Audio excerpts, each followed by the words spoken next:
ओम शांति। भगवत गीता श्लोक क्लास में आज का श्लोक है 12वें अध्याय का 16वां श्लोक, अध्याय 12, श्लोक नंबर 16। श्लोक है,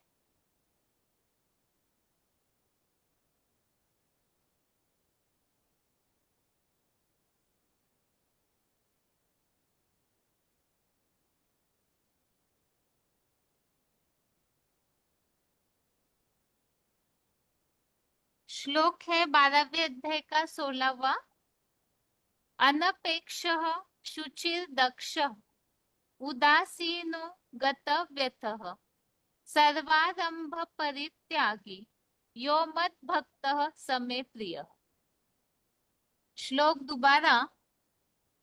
अनपेक्षः शुचिर दक्षः उदासीनो गतव्यथः सर्वारंभ परित्यागी यो मत भक्तः समे प्रियः। श्लोक फिर से।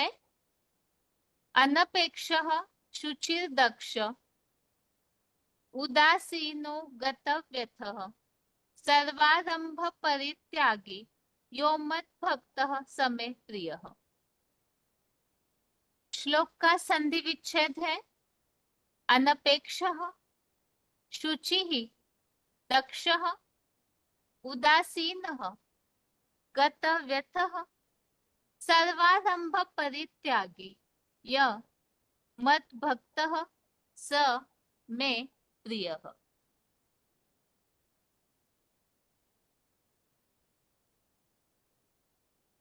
श्लोक का संधि विच्छेद दोबारा।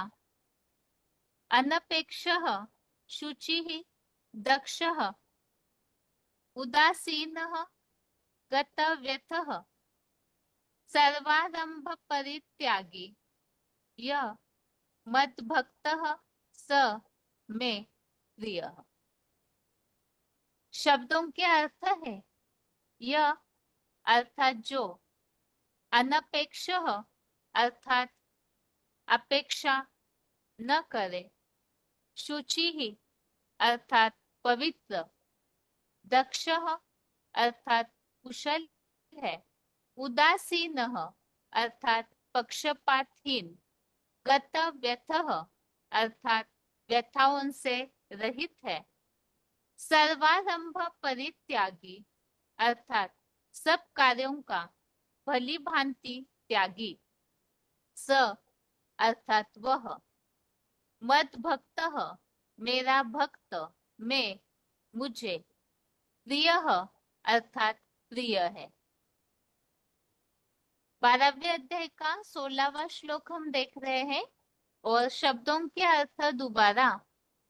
यह अर्थात जो, अनपेक्षः अर्थात अपेक्षा न करे, शुचि ही अर्थात पवित्र, दक्षः अर्थात कुशल है, उदासीनः अर्थात पक्षपातहीन, गतव्यथः अर्थात व्यथाओं से रहित है, सर्वारंभ परित्यागी अर्थात सब कार्यों का भली भांति त्यागी, स अर्थात वह, मद भक्तः अर्थात मेरा भक्त, मैं अर्थात मुझे, प्रियः अर्थात प्रिय है। श्लोक का अर्थ है जो अपेक्षा न करे, पवित्र, कुशल है, पक्षपातहीन, व्यथाओं से रहित है, सब कार्यों का भली भांति त्यागी, वह मेरा भक्त मुझे प्रिय है।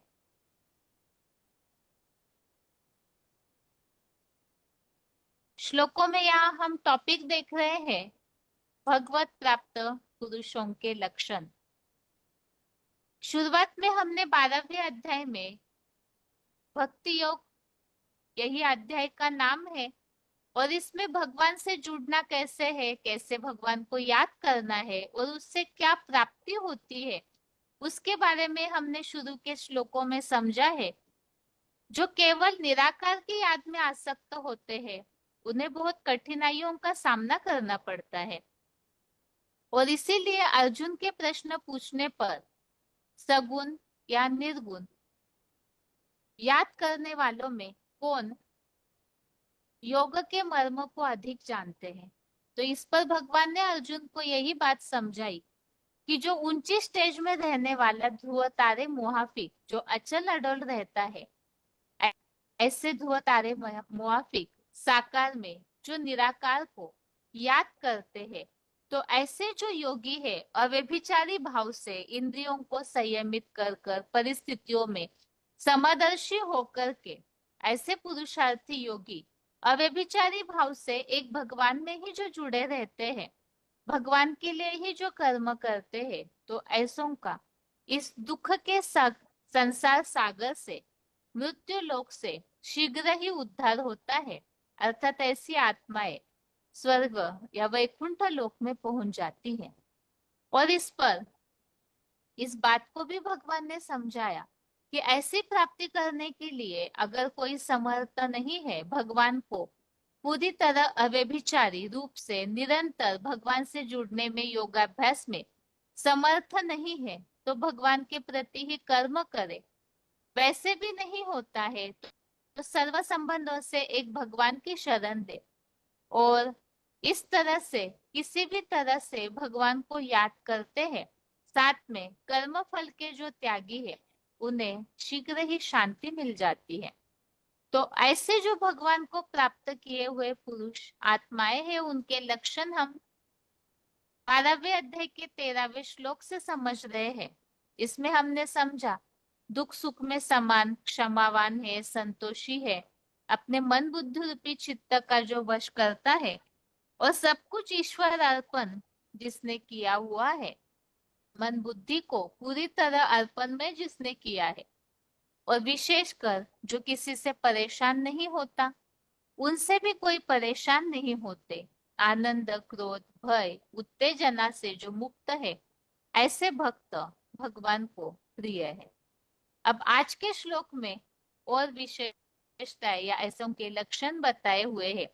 जो किसी से भी कोई अपेक्षा नहीं करते, पवित्र है, कुशल है अपने कार्य के प्रति, और साथ में पक्षपातहीन अर्थात साक्षी दृष्टा, अपने जीवन में व्यथाओं से अर्थात दुखों से रहित है, दुखों को छोड़ा हुआ है, और सब कार्यों का भली भांति त्यागी, तो ऐसे भक्त भगवान को प्रिय है। इससे संबंधित क्लैरिफिकेशन वाले अर्थ में और समझाने दी हुई है। तो क्लैरिफिकेशन सहित अर्थ है अपेक्षा न करे, अर्थात किससे अपेक्षा न करे, इसके लिए बताया जो मेरे व्यक्तित्व सिवाय और कोई की अपेक्षा न करे, तन मन और धन से पवित्र कुशल है, अपने पराये प्रिय अप्रिय में पक्षपातहीन है, अपने तन मन आदि की व्यथाओं से रहित है, सब सांसारिक कार्यों का भली भांति त्यागी, वह मेरा भक्त मुझे प्रिय है। तो इस श्लोक में इस बात को बताया एक भगवान के अलावा इस दुनिया में कोई भी देहधारियों से कोई भी प्रकार की अपेक्षा न करे, अर्थात सारा लगाव एक भगवान से ही हो और कहीं भी बुद्धि मात्र संकल्प मात्र भी झुकाव न हो, किसी से कोई अपेक्षा आशा न रखने वाला, अर्थात एक भगवान एक शिव बाबा दूसरा न कोई, और तन मन धन से पवित्र है कुशल है। तो तन मन धन और सब कुछ ईश्वरीय कार्य के लिए ही लगे, उन्हीं के प्रति यूज हो, और ऐसे ही जो अपने कार्य में कुशल अर्थात एक्सपर्ट, जो यहाँ बताया है दक्ष है, जिसके लिए मूल्यों में उल्लेख आता है योगः कर्मसु कौशलम, तो अपने कार्य के प्रति जो पवित्र होंगे, जो योगी होंगे, तो कार्य में कुशलता निपुण एक्सपर्ट जरूर होंगे। और पक्षपातहीन अच्छा या बुरा, जो ऊपर के श्लोकों में भी हमने समझा, दुख सुख में समान, इसी तरह प्रिय और अप्रिय में भी समान, अर्थात किसी से भी कोई पक्षपात नहीं। और तन मन आदि की व्यथा उनसे रही। जैसे मुरलियों में ये उल्लेख आता है कि कोई कोई तो कितना भी मिले उनको, सब कुछ जीवन में प्राप्त होने पर भी रोना रोते हैं, अपना दुखड़ा कहीं ना कहीं बोलते रहते हैं। लेकिन जो योगी है, जिन्होंने भगवान को प्राप्त किया है, तो अप्राप्त कोई वस्तु नहीं उनके खजाने में, तो ऐसे कभी भी दुखी नहीं रहेंगे, जो मिला उसमें संतुष्ट रहेंगे। तो इसीलिए ही ऐसे तन मनादि की व्यथाओं से रहित है। और सब सांसारिक कार्यों का भली भांति त्यागी, वह मेरा भक्त मुझे प्रिय है। अब सांसारिक कार्यों का भली भांति त्यागी, इसके लिए हमने काफी सारे श्लोक देखे हैं। आसक्त न हो कोई भी कार्यों के प्रति, उलझे हुए न हो, मन बुद्धि से पूरी तरह से डिटैच अवस्था वाले, तो ऐसे सांसारिक कार्यों का भली भांति त्यागी, वह मेरा भक्त मुझे प्रिय है। अर्थात भगवान ऐसों को ही पसंद करते हैं, जिनकी पूरी तरह से प्रीत स्नेह एक भगवान में ही हो, तो स्वतः ही दुनियावी चारों तरफ से उनकी बुद्धि हटी हुई होगी, चाहे संसारिक कर्मों से, चाहे देहधारियों से, चाहे तन मन आदि की दुखों से भी वो पूरी तरह डिटैच होंगे। तो ऐसे जो भक्त, ऐसे जो आत्माएं हैं, वो भगवान को प्रिय है। तो भगवान को जिसने पाया है, उनके लिए कुछ कमी रहती नहीं, तो और कहीं भी उनका झुकाव नहीं होगा। ऐसे ही आत्माएं भगवान को प्रिय है। अब ये भगवत प्राप्त पुरुषों के लक्षणों में आत्माओं के, योगियों के, जो पूरी तरह भगवान से जुड़े हुए हैं, उनके लक्षण हमने इस श्लोक में समझे हैं। और इसी संबंधित जहां भी श्लोक आए हुए हैं, वो रेफरेंस श्लोक, सबसे पहले तो है मेरे व्यक्तित्व सिवाय और किसी की अपेक्षा न करने वाला, अर्थात भगवान के अलावा और किसी का भी आश्रय न लेने वाला, जिसके लिए यहाँ चौथे अध्याय का 20वां अध्याय 4 का श्लोक नंबर 20, इसमें उल्लेख आया है, शिव बाबा सिवाय किसी के आश्रयहीन। एक भगवान का ही सहारा जिसने लिया, तो और किसी से कोई अपेक्षा न करने वाला, और व्यथाओं से रहित है, अर्थात सब प्रकार से संतुष्ट, और कर्मफल की आसक्ति का त्यागी। आगे है, अगला रेफरेंस श्लोक है, उदासीन।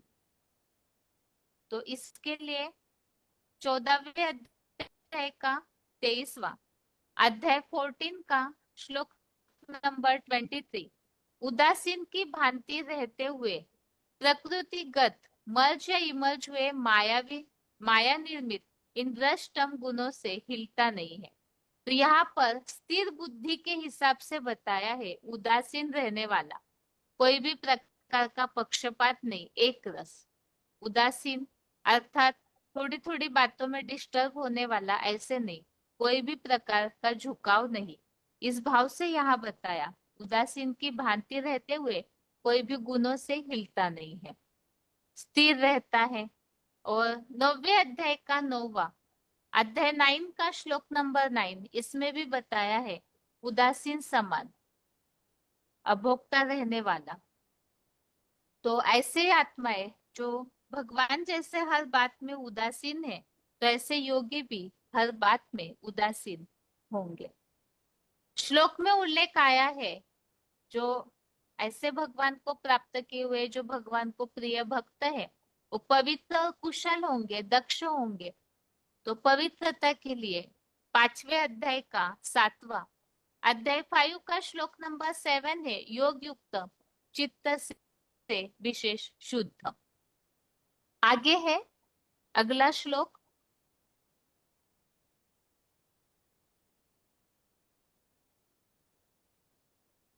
पवित्र के लिए 13वें अध्याय का 7वां अध्याय 13 का श्लोक नंबर 7, इसमें उल्लेख आया है मन वचन कर्म की शुद्धता और मन की स्थिरता, चित्त का विशेष संयम। तो यहाँ पवित्रता के लिए मन वचन कर्म की शुद्धता। 16वें अध्याय का तीसरा अध्याय 16 का श्लोक नंबर 3, इसमें उल्लेख है शुद्धता का। और शुद्धता कौन सी? तो मन और तन से अंदर बाहर की शुद्धता अर्थात पवित्रता। अगला रेफरेंस है 17वें अध्याय का 14वां अध्याय 17 का श्लोक नंबर 14, इसमें भी उल्लेख आया है मन वचन और कर्म से भी ब्रह्मचर्य। और 18वें अध्याय का 42 अध्याय 18 का श्लोक नंबर 42, इसमें भी उल्लेख आया है शुद्धता। तो पवित्रता के लिए यहाँ उल्लेख है शुद्धता का। आगे है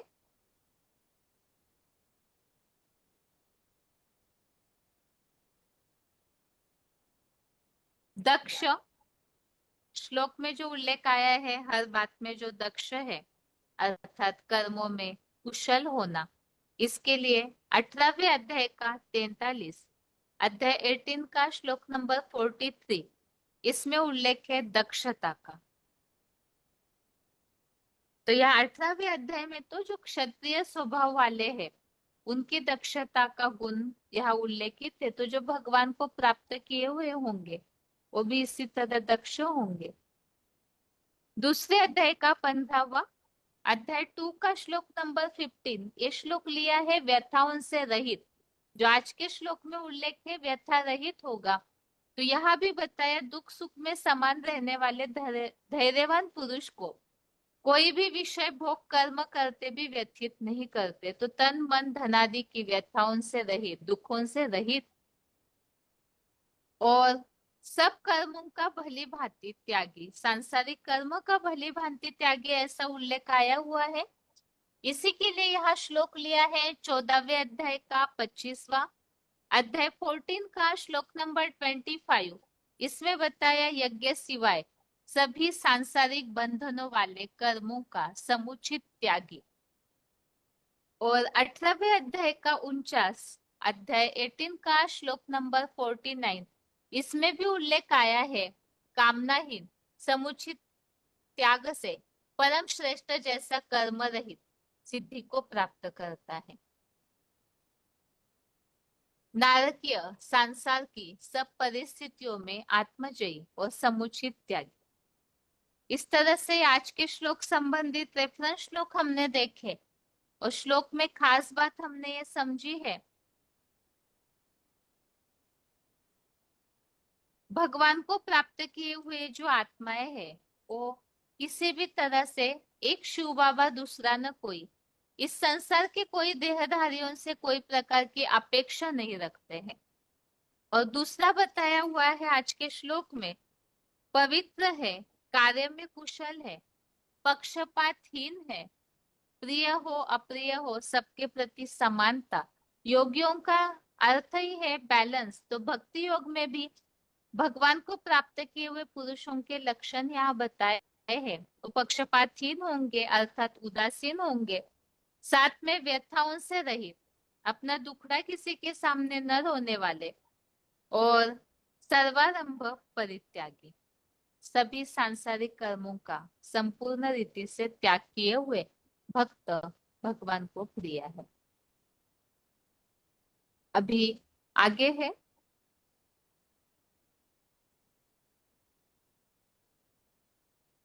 श्लोक का उच्चारण, उसके बाद श्लोक संबंधित पॉइंट्स।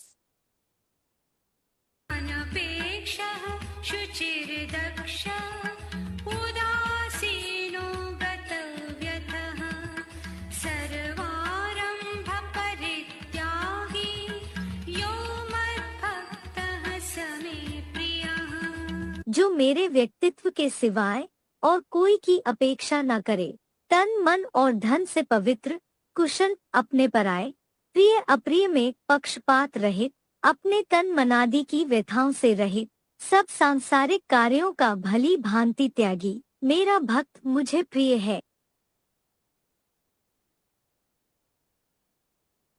अनपेक्षः शुचिर्दक्ष उदासीनो गतव्यथः सर्वारम्भ परित्यागी यो मद्भक्तः स मे प्रियः। जो मेरे व्यक्तित्व के सिवाय और कोई की अपेक्षा न करे, तन मन और धन से पवित्र, कुशल, अपने पराये, प्रिय अप्रिय में पक्षपात रहित, अपने तन मनादि की व्यथाओं से रहित, सब सांसारिक कार्यों का भली भांति त्यागी, मेरा भक्त मुझे प्रिय है।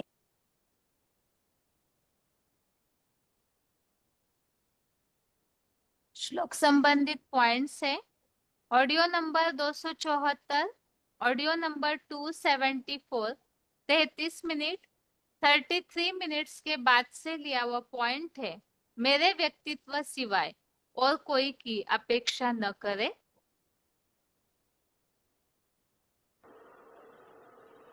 वफादार का अर्थ है सदा एक बाप दूसरा न कोई। संकल्प में भी न देह के संबंध, न देह के पदार्थ और न कोई देहधारी व्यक्ति आकर्षित कर सके। जैसे जब पति पत्नी एक दो के वफादार बनते हैं तो स्वप्न में भी अगर किसी और की याद आ गई तो उनको वफादार नहीं कहा जाता। तो ब्रह्मा बाप को देखा, संकल्प भी दूसरे की तरफ नहीं, पर के प्रति नहीं, एक बात ही सब कुछ है। इसको कहा जाता है वफादार। अगर पदार्थ की भी आकर्षण है, साधनों की भी आकर्षण है, तो साधना खंडित हो जाती है, वफादारी खंडित हो जाती है। और खंडित वस्तु कभी भी संपन्न, कभी भी पूज्य नहीं गाई जाती। तो चेक करो कि संकल्प में भी कोई आकर्षण बेवफा तो नहीं बना देता है। अगर जरा भी किसी के प्रति विशेष झुकाव है, थोड़ा भी पर्सनल झुकाव है, चाहे किसी के गुण के ऊपर, चाहे उसकी सेवा के ऊपर, चाहे उसके अच्छे संस्कारों के ऊपर, अगर एक्स्ट्रा प्रभावित है तो उनको वफादार नहीं कहा जाएगा। प्रभावित माना है, प्रभावित माना उनकी प्रजा बनने वाले, उनकी रचना बनने वाले हैं। सबकी विशेषता, बेहद की विशेषता पर आकर्षित हैं, वो तो दूसरी बात है। लेकिन किसी विशेष व्यक्ति व वैभव के ऊपर आकर्षित नहीं होना चाहिए। अगर ऐसा होता है तो वफादार की लिस्ट में खंडित गाया जाएगा। चेक करो कि खंडित मूर्ति तो नहीं है, पूज्य है। पूजा का आधार क्या होता है? प्योरिटी। तो मन से, वचन से, कर्म से कहीं भी अगर बेवफा बनते हैं, बाप के प्रति पूरे वफादार नहीं है, कोई और के प्रति वफादार बनने लग पड़ते, तो पवित्रता जैसे खंडित हो गई। कहाँ लगाओ व झुकाओ, एक्स्ट्रा तो नहीं है। संकल्प मात्र भी झुकाव नहीं हो। वाचा और कर्मणा में लगाव और झुकाव साबित हो जाए, उसकी तो बात ही छोड़ दो। लेकिन संकल्प मात्र भी किसी के प्रति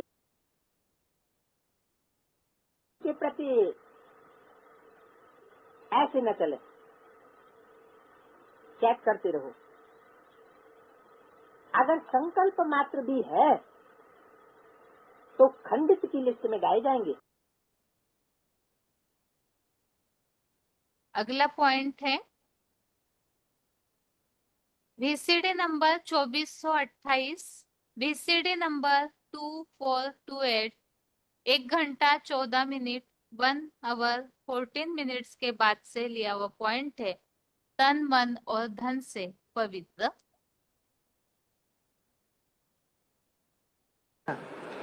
आत्मा को अपना कल्याण इस समय अपने आप करना है। आत्मा को बाप मिला ही है डायरेक्शन देने के लिए कि बच्चे अगर तुम पुण्य आत्मा बनने चाहते हो, ऊंचा पद पाना चाहते हो, ऊंचा पद माने ऊंचे ऊंचे राजा बनना चाहते हो इस दुनिया में, तो पवित्रता दी फर्स्ट।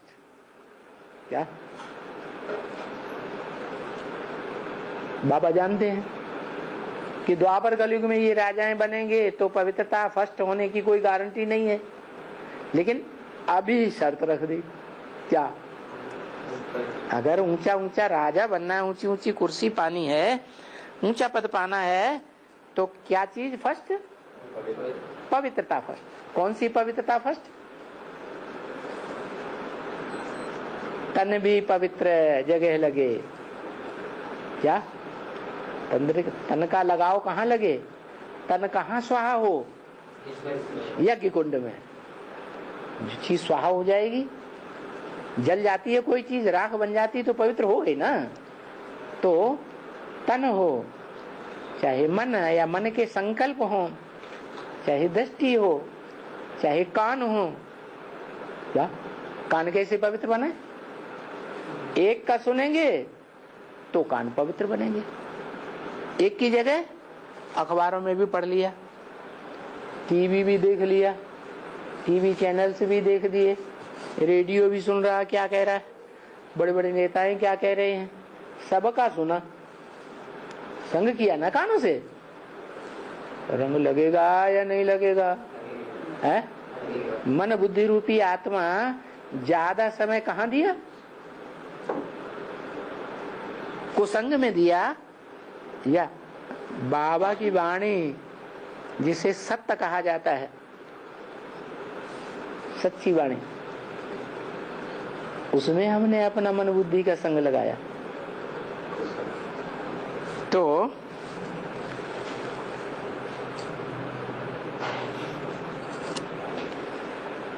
पवित्रता फर्स्ट है, हर प्रकार से पवित्रता फर्स्ट है। संगम युग में तन हो, मन हो, धन हो, समय हो, संपर्क हो, दृष्टि हो, वृत्ति हो, सब बातों में चेक करना है कि हम पवित्र रहने का पक्का पुरुषार्थ कर रहे हैं या नहीं कर रहे। क्योंकि तुम आए ही हो पवित्र, आए भी हो तो जानते हो कि हम पहले पवित्र थे जब इस दुनिया में आए, क्या पवित्र थे? हैं? हम जितना स्टेज में पवित्र थे उतनी स्टेज वाली दुनिया में आते हैं। तो पवित्र थे और अभी भी जान लिया क्या कि अभी हम ब्राह्मण बने हैं। किस लिए? पवित्र रहने के लिए। अगला पॉइंट है वार्तालाप number 902, discussion number 902, 14 minute 14 minutes के बाद से लिया हुआ पॉइंट है कुशल।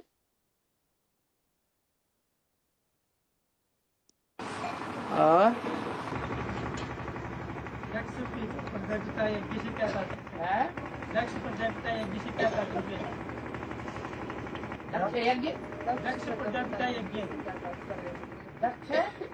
प्रजापिता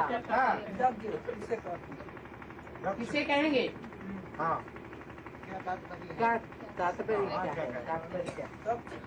दक्ष माने ट्रेंड। क्या? जैसे परिवार होता है या कोई संस्था होती है या कोई भी मैनेजमेंट होता है, तो मैनेजमेंट को चलाने वाला मैनेजर कहा जाता है।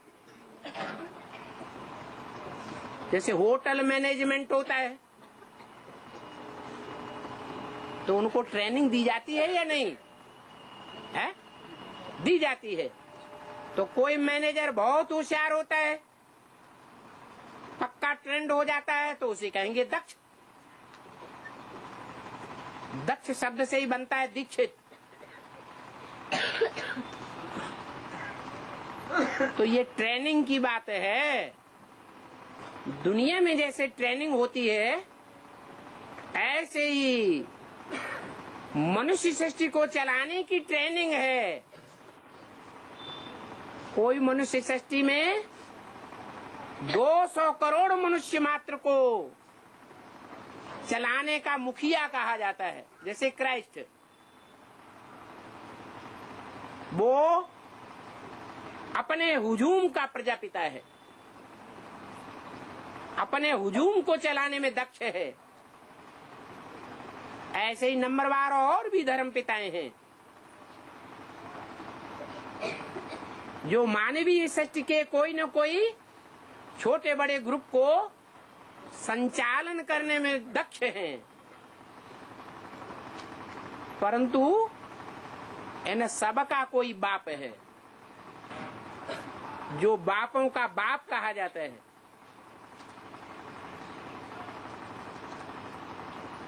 धर्म पिताओं का भी पिता है। हर धर्म में जिसकी मान्यता है वो 100% दक्ष है, ट्रेंड है। अगला पॉइंट है वार्तालाप number 667, discussion number 667, 25 minute 25 minutes के बाद से लिया हुआ पॉइंट है। कुशल,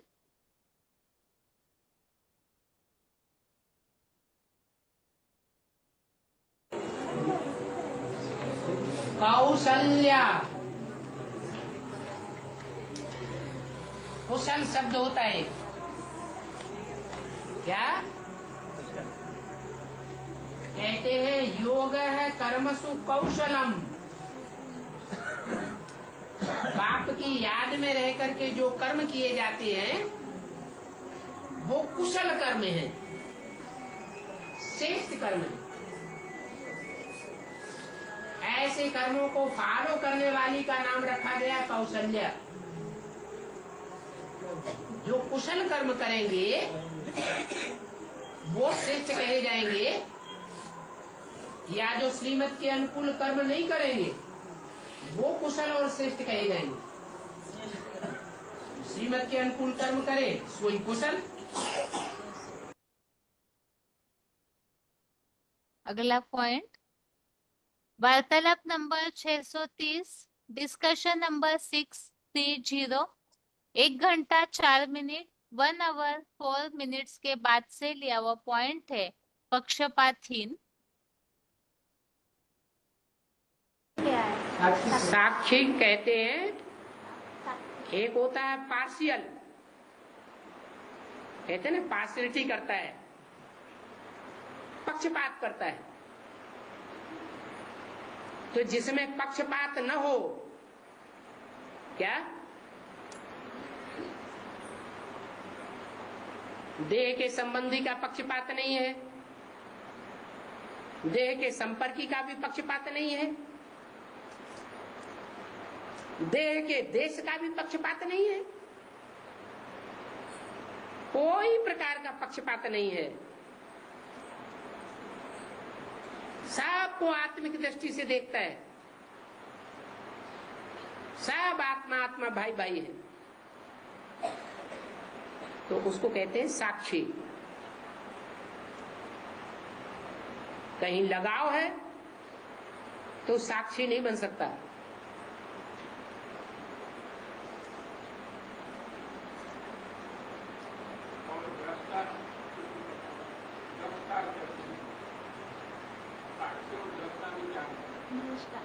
साक्षी दृष्टा, साक्षी दृष्टा माने साक्षी होकर के देखे। साक्षी होके वही देख सकता है जो अपने को आत्मा समझता है और सबको आत्मिक रूप में देखता है, बिंदु रूप में देखता है, देह के रूप में नहीं देखता कि ये राजा है, ये रंक है, ये ब्राह्मण है, ये भंगी है, इस रूप में नहीं देखता। दृष्टा माने देखने वाला, सबको आत्मिक दृष्टि से देखने वाला। आगे है audio number 257, audio number 257, 47 minute 47 minutes के बाद से लिया हुआ पॉइंट है। अपने तन मनादि की व्यथाओं से रहित। अभी तो बाप आया हुआ है हम देहाभिमानी बच्चों को आत्माभिमानी बनाने के लिए, और ये भी गारंटी करता है कि सिर्फ 21 जन्म की ही बात नहीं है कि 21 जन्म तुम बच्चे आत्माभिमानी बनकर के सुख भोगेंगे। नहीं, 21 जन्मों के आधार पर 63 जन्मों का भी हिसाब किताब बन जाता है। जो 21 जन्म में 100% आत्माभिमानी बनने का पुरुषार्थ लंबे समय तक करेगा, वो 63 जन्मों में भी आत्माभिमानी बनकर के सुख भोगेगा, शांति भोगेगा। उसको कोई दुखी नहीं कर सकता। लोग देखने वाले भले समझे कि इसके ऊपर बड़ी आफतें आई, लेकिन वो अपने अंदर महसूसता नहीं करेगा। करेगा? नहीं करेगा।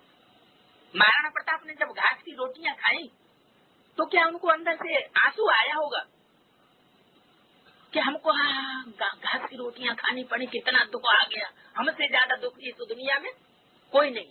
ऐसा उनके अंदर भाव आया होगा? नहीं। उस आत्मा के अंदर सुख और शांति का आगार बस रहा था। वो तो अपने ऊपर और खुशी होगी वो आत्मा कि मेरा ऐसा पार्ट देश की सुरक्षा के लिए। स्वाभिमान जगेगा। जहाँ स्वाभिमान होता है वहाँ किसी प्रकार का दुख महसूस हो ही नहीं सकता। ये अपने मन को कंट्रोल करने की बात है, सुख और दुख। कोई कहते हैं सहन करना पड़ता है। अरे सहन करना पड़ता है, इसका मतलब ये है कि तुम्हारी आत्मा कमजोर है। जब आत्मा में कमजोरी है तो सहन करना महसूस होता है, और आत्मा अगर पावरफुल है तो सहन करना लगेगा नहीं। हर हालात में आत्मा अपने को सुख में, शांति में, स्टेट में महसूस करेगी। और ये अवस्था बनानी कहाँ है? इस अवस्था का बनाना इस टाइम पर होना चाहिए। चाहे कैसी भी स्थिति हो, कैसी भी परिस्थिति हो, कैसे भी व्यक्ति संसर्ग में आने वाले क्यों न हो, कैसी भी समस्याएं पैदा करने वाले क्यों न हो, लेकिन हमारी आत्मा सुख मौज में मस्त बनी रहे। लेकिन ये कब होगा? कब होगा ऐसा? ऐसी ताकत हमारे अंदर कब आएगी आत्माभिमान की, स्वाभिमान की, जो हमारा ऐसा वाइब्रेशन मजबूत बन जाए, पावरफुल बन जाए? जब हम आत्मिक स्टेज में स्थित होंगे, अपने को आत्मा समझेंगे, देहभान से बिल्कुल परे। मैं एक आत्मा बाप का बच्चा हूँ। आत्मिक स्थिति में मैं शिववंशी बाप का बच्चा हूँ, और देह के रूप में माने ब्राह्मण के रूप में मैं माता पिता का बच्चा हूँ। बस माता पिता और कुछ नहीं। सारी दुनिया मर गई। अगला पॉइंट है वार्तालाप number 1685, discussion number 1685, 10 minute 10 minutes के बाद से लिया हुआ पॉइंट है। सब सांसारिक कार्यों का भली भांति त्यागी।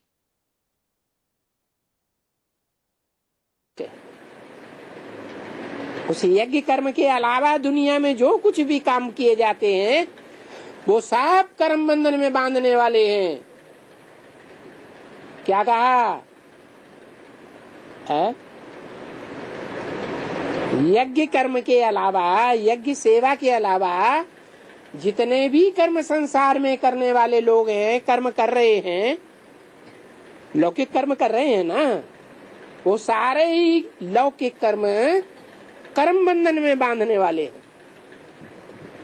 एक यज्ञ सेवा ऐसा कर्म है जो कर्म के बंधन में बांधने वाला नहीं है। हाँ, कर्म बंधन हो जाता है। यज्ञ सेवा के अलावा जितने भी कर्म हैं संसार के, तो इस कर्म को छोड़ दें, है संसार कर्म संसार जो है वो कर्म बंधन डालते हैं, बिल्कुल डालते हैं सांसारिक कर्म, तो इसके लिए क्या करें? ईश्वरीय कर्म नहीं, ईश्वरीय सेवा के कर्म नहीं। ईश्वरीय सेवा के कर्मों के अलावा इन कर्म इंद्रियों से जो भी हम कर्म करते हैं वो सब कर्म बंधन में डालने वाले हैं। ईश्वरीय सेवा के लिए इन कर्म इंद्रियों से हम जो भी कर्म करते हैं वो कर्म बंधन से क्या मुक्त करने वाले हैं। हाँ तो वो सांसारिक कर्म से मुक्त कैसे होगा? है सांसारिक कर्म से मुक्त कैसे होगा? सांसारिक कर्मों को छोड़ करके ईश्वरीय कर्म में लग जाए। अरे ये भी कोई पूछने की बात हुई? इस तरह से श्लोक संबंधित पॉइंट्स को हमने समझा है और श्लोक में विशेष बातें ये बताई हुई है। एक तो एक शिव बाबा के अलावा और किसी से भी कोई अपेक्षा न करने वाला अनपेक्ष अर्थात ही ऐसी आत्माएं भगवान को प्राप्त करने के बाद उनका और कहीं भी झुकाव नहीं होगा। दूसरा, पवित्र और कुशल होंगे कर्मों में। तो पवित्र अर्थात जो पॉइंट पे हमने सुना कि कोई भी प्रकार से कानों से भी किसी भी बातों का संका रंग नहीं लेंगे। तो तन मन धन की पवित्रता, इसी तरह से हर बात में ईश्वरीय कार्य के प्रति ही उनका तन मन धन लगा हुआ होगा। और कुशल अर्थात हर कार्य में एक्सपर्ट, तो योगोह कर्मसु कौशलम।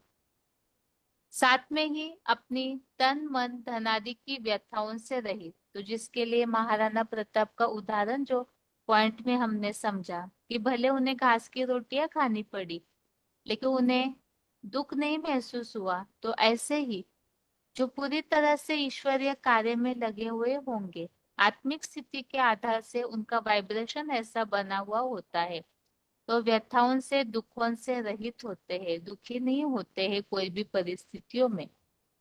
और इसी तरह से सांसारिक कर्मों का भली भांति त्यागी, तो सांसारिक कर्मों का त्यागी अर्थात ईश्वरीय सेवा के अलावा और जो भी इस दुनिया के कर्म है वो तो कर्म बंधन में डालने वाले हैं, तो ईश्वरीय सेवा का कर्म करने वाले, तो जो भगवान को प्राप्त किए हुए या भगवान को जो भक्त प्रिय है उनके लक्षण आज इस श्लोक में हमने समझे। अभी आगे है रिवीजन।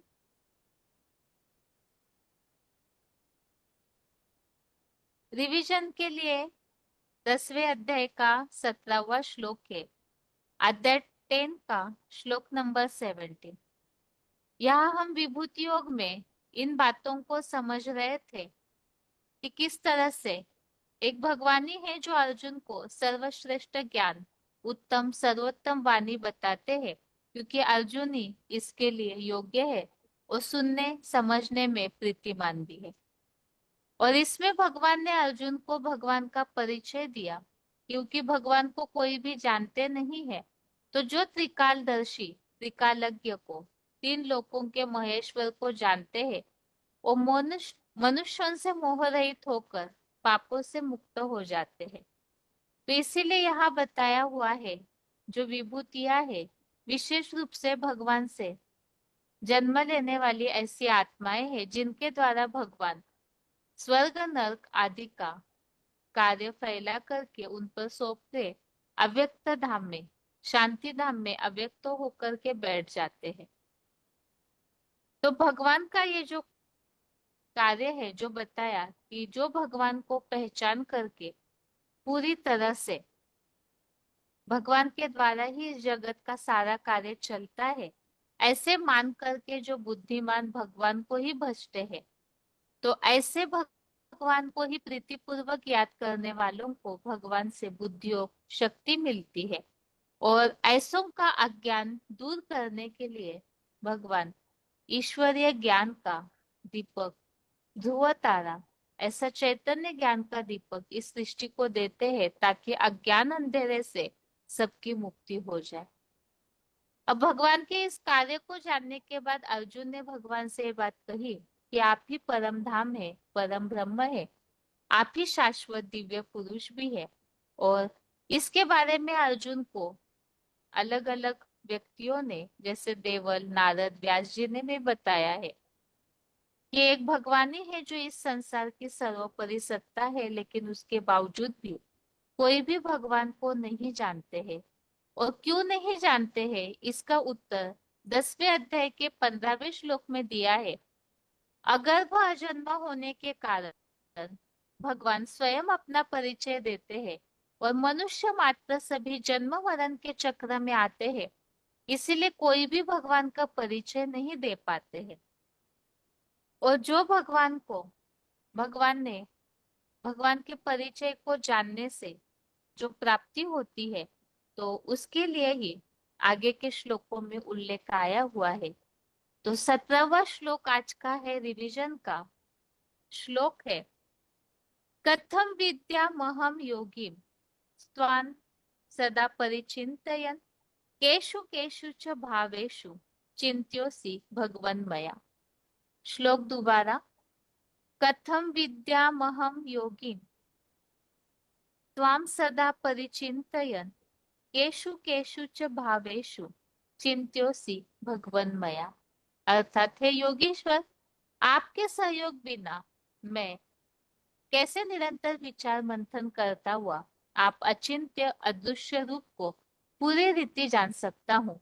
और हे भगवान, किन किन श्रेष्ठ भावों में मेरे जैसे डल पत्थर बुद्धि द्वारा आप निरंतर चिंतन करने योग्य। यह टॉपिक यही चल रहा है कि भगवान का परिचय भगवान स्वयं देते हैं और कोई भी उन्हें नहीं जान पाते हैं। इसीलिए अर्जुन भगवान से ये बात कह रहे हैं कि आपके सहयोग के बिना निरंतर विचार मंथन करता हुआ आपको कैसे जान सकता हूँ। इसलिए नहीं जान सकते क्योंकि भगवान तो अचिंत्य है, अदृश्य है, अव्यक्त निराकार है, तो उन्हें कोई भी कैसे जान पाएंगे, क्योंकि सभी देहभान में आते हैं कलयुग अंत में। और भगवान तो अजन्मा और अव्यक्त है, तो उन्हें साकारी स्टेज वाले मनुष्य कैसे जान पाएंगे। उसके लिए भगवान का ही सहयोग चाहिए। और इसमें विचार मंथन करता हुआ, विचार मंथन कब चलेगा, तो जितना जो सर्विसेबल बनते हैं, तो सर्विस करने वालों को बाप दादा याद करते हैं, तो भगवान जिन्हें याद करेंगे उनकी याद शक्तिशाली होगी, तो वो भगवान को सही रीति जान भी पाएंगे। तो इसीलिए बताया कि भगवान के सहयोग के बिना भगवान को नहीं जान पाएंगे, तो भगवान ही इस तरह से मदद करते हैं। और इसीलिए अर्जुन ने ये बात कही, किन किन श्रेष्ठ भावों में मेरे जैसे डल पत्थर बुद्धि द्वारा आप निरंतर चिंतन करने योग्य हो, अर्थात निरंतर याद बनी रहे, इसके लिए क्या उपाय है। तो इन दोनों प्रश्नों का उत्तर कि आपको अर्थात भगवान को कैसे जान सकता हूँ और आपको निरंतर कैसे चिंतन कर सकता हूँ, निरंतर कैसे याद कर सकता हूँ, इन दोनों प्रश्नों का उत्तर आगे वीडियो क्लिप्स में हम सुनते हैं। आगे है पॉइंट्स।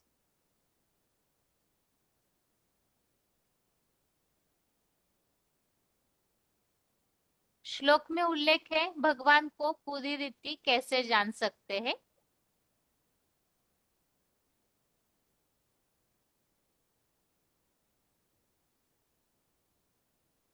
कथं विद्यामहं योगिं त्वां सदा परिचिन्तयन् केषु केषु च भावेषु चिन्त्योऽसि भगवन्मया।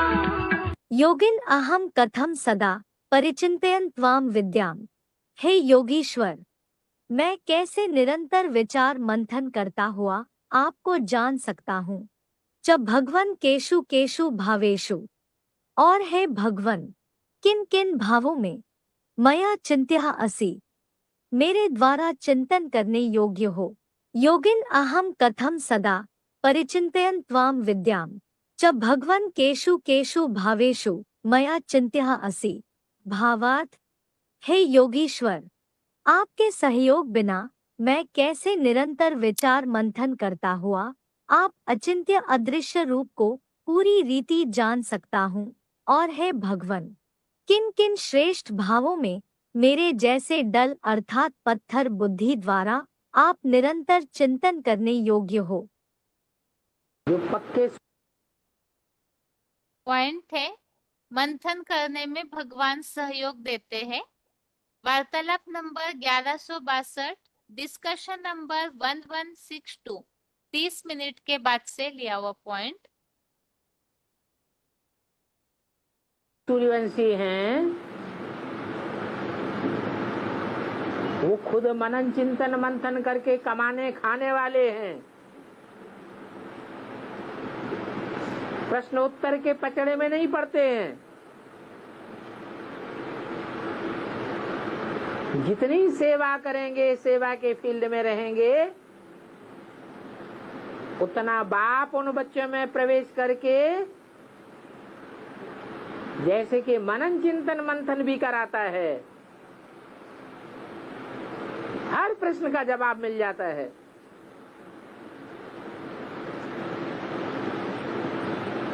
पूछने करने की दरकार भी नहीं रहती है।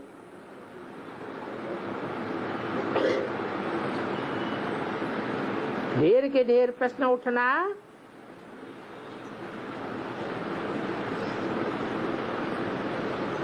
ये अंदर का कचरा है।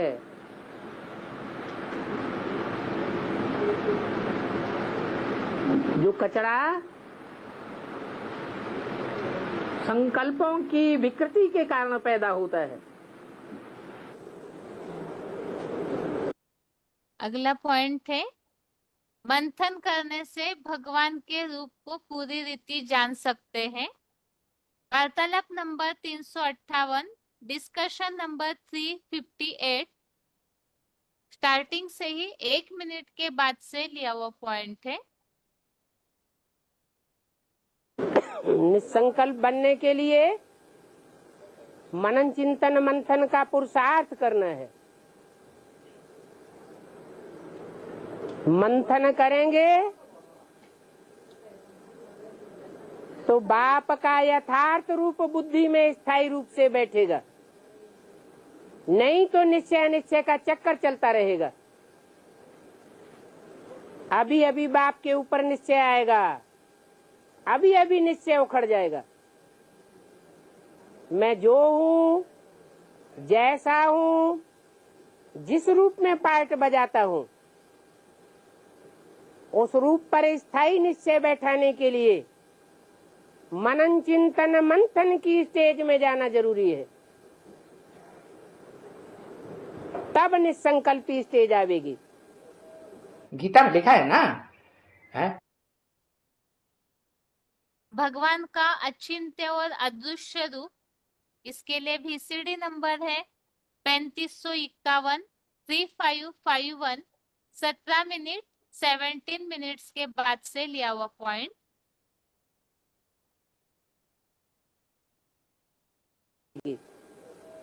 गीता में लिखा है ना, है? अरे परमात्मा जिसे कहते हैं परम पिता, सब आत्माओं का पिता, कितना है? अणुयान समनुस्मरेत। अणुओं की भी अणु बनाते चले जाओ, अणु को तोड़ते चले जाओ, तोड़ते चले जाओ, है? इतनी छोटी है।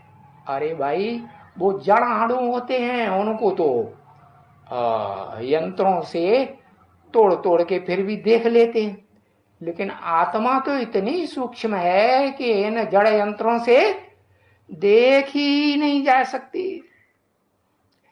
तो ऐसी सूक्ष्म आत्मा है अचिंत्य। इसका असली रूप का तो कोई चिंतन कर ही नहीं सकता। बाप को अगला पॉइंट है, श्रेष्ठ भावों द्वारा भगवान चिंतन करने योग्य है। VCD number 719, VCD number 719, 11 minute के बाद से लिया हुआ पॉइंट।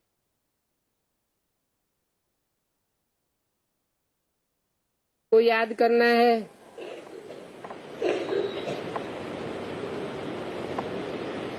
तीन चांस मिला है, बाप, टीचर और गुरु। तीनों में से एक भी याद करे तो भी अहो सौभाग्य।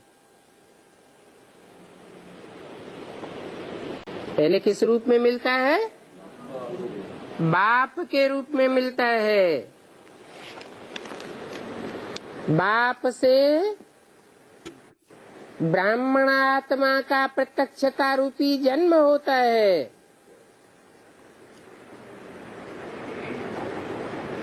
फिर बाप ही टीचर बन बच्चों का शिक्षक भी है, तो टीचर रूप में भी मिलता है। और लास्ट में सदगुरु के रूप में भी मिलता है। तो बच्चों को तीन चांस हैं।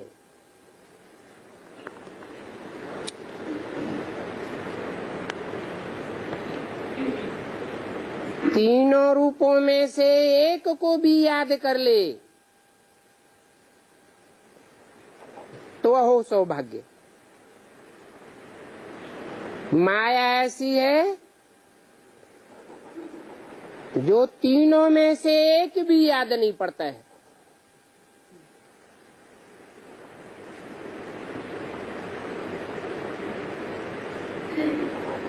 तो एक ही।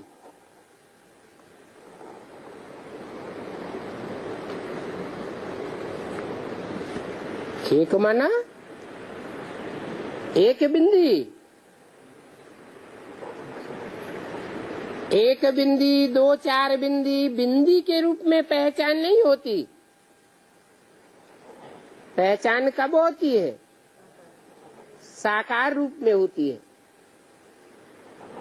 तो तीनों रूपों में एक ही है। वो त्रिमूर्ति शिव का कौन सा रूप है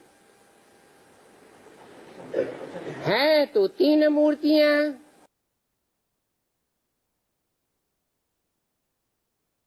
इस तरह से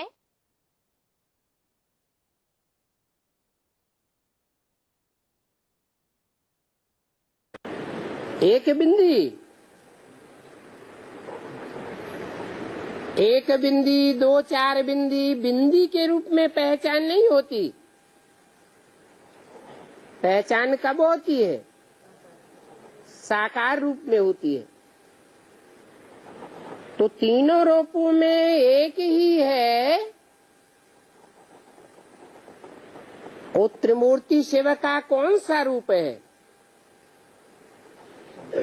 है तो तीन मूर्तियां। परंतु बाप, टीचर और गुरु के रूप में कौन सी मूर्ति है जो एक ही मूर्ति तीनों ही पार्ट बजाती है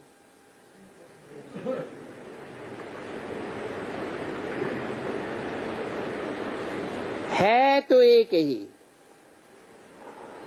परंतु भिन्न भिन्न पढ़ाई, भिन्न भिन्न श्रीमत मिलती है ना। बाप के रूप में प्यार का सागर है, श्रीमत मिलती है। टीचर के रूप में भी है, पढ़ाई पढ़ाता है, श्रीमत देता ही है।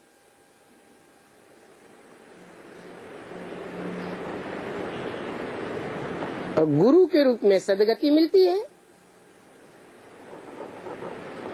गति सदगति के लिए गुरु की मत मिलती है। एक भी याद आवे तो उसका फायदा मिल जाता है। वो याद की यात्रा हो गई, बहुत कल्याण हो जावे।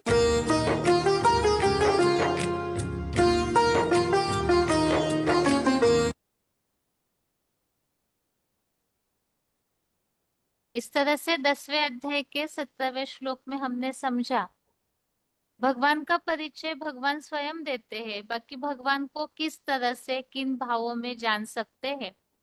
तो अलग अलग जो संबंध है उसमें भी मुख्य बाप टीचर सदगुरु इन श्रेष्ठ भावों के द्वारा याद कर सकते हैं और विचार मंथन करते हुए भगवान को जान सकते हैं। तो विचार मंथन भी भगवान के सहयोग से ही कर सकते हैं। जो जितना ईश्वरीय सेवा करते हैं तो उनको भगवान याद करते हैं, उनका मंथन चलता है तो याद भी सहज हो जाती है। अभी 12वें अध्याय का 16वां श्लोक एक बार फिर से रिवाइज करके आज का क्लास पूरा करते हैं। आज का श्लोक है अध्याय 12 का श्लोक नंबर 16। अनपेक्षः शुचिर्दक्ष उदासीनो गतव्यतः सर्वारंभ परित्यागी यो मद भक्तः समे प्रियः। श्लोक दोबारा। अनपेक्षः शुचिर्दक्ष उदासीनो गतव्यतः सर्वारंभ परित्यागी यो मद भक्तः समे प्रियः। अर्थात जो मेरे व्यक्तित्व सिवाय और कोई की अपेक्षा न करे, तन मन और धन से पवित्र कुशल है, अपने पराये प्रिय अप्रिय में पक्षपातहीन और अपने तन मनादि की व्यथाओं से रहित है, सब सांसारिक कार्यों का भली भांति त्यागी, वह मेरा भक्त मुझे प्रिय है। तो इस तरह से इस श्लोक में इस बात का उल्लेख है कि एक भगवान के अलावा किसी की अपेक्षा नहीं, तन मन धन से पवित्र और कुशल अर्थात एक्सपर्ट, पक्षपातहीन है और कोई भी प्रकार का दुखड़ा नहीं, तन मनादि की व्यथाओं से रहित। तो आत्मिक स्थिति में जो जितना होंगे, देह भान से भय आता है, देह भान से ही दुख महसूस होता है, तो आत्मिक स्थिति के कारण वाइब्रेशंस पावरफुल बनते हैं और जो सांसारिक कार्यों का त्यागी अर्थात ईश्वरीय सेवा को ही अपना कर्म बना लेते हैं, तो वो भक्त भगवान को प्रिय है। इसी संबंधित रेफरेंस श्लोक हमने समझे थे। मेरे सिवाय अर्थात भगवान के सिवाय किसी का भी आश्रय न लेने वाले, अर्थात भगवान के अलावा और किसी से कोई अपेक्षा नहीं, अनपेक्ष हो। इसके लिए श्लोक हमने देखे थे। चौथे अध्याय का 20वां, अध्याय 4 का श्लोक नंबर 20, 18वें अध्याय का 56, अध्याय 18 का श्लोक नंबर 56, दोनों में भी इस बात का उल्लेख है, सदा ही मेरा ही विशेष आश्रय या आधार लेने वाला और अन्य किसी से भी शिव बाबा के सिवाय आश्रयहीन। आगे है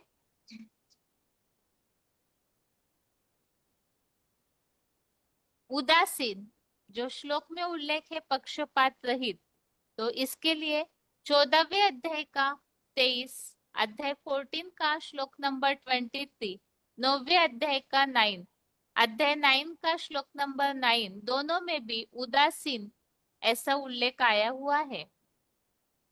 आगे है पवित्र, पवित्रता के लिए 5वें अध्याय का 7वां, अध्याय 5 का श्लोक नंबर 7 में योग युक्त चित्त से विशेष शुद्ध ऐसा उल्लेख है। आगे है अगला रेफरेंस श्लोक है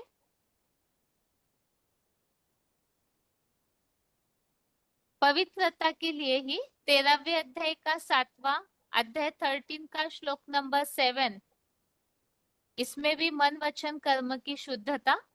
16वें अध्याय का 3रा, अध्याय 16 का श्लोक नंबर 3, मन और तन से अंदर बाहर की शुद्धता। और 17वें अध्याय का 14, अध्याय 17 का श्लोक नंबर 14, इसमें भी शुद्धता और मन वचन कर्म से भी ब्रह्मचर्य अर्थात पवित्र है।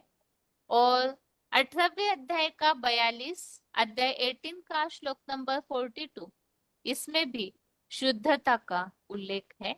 आगे है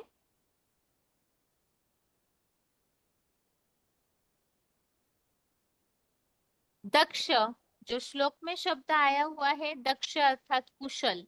तो इसके लिए 18वें अध्याय का 43, अध्याय 18 का 43 नंबर। अगला उल्लेख है व्यथा रहित, तन मन धनादि की व्यथा रहित।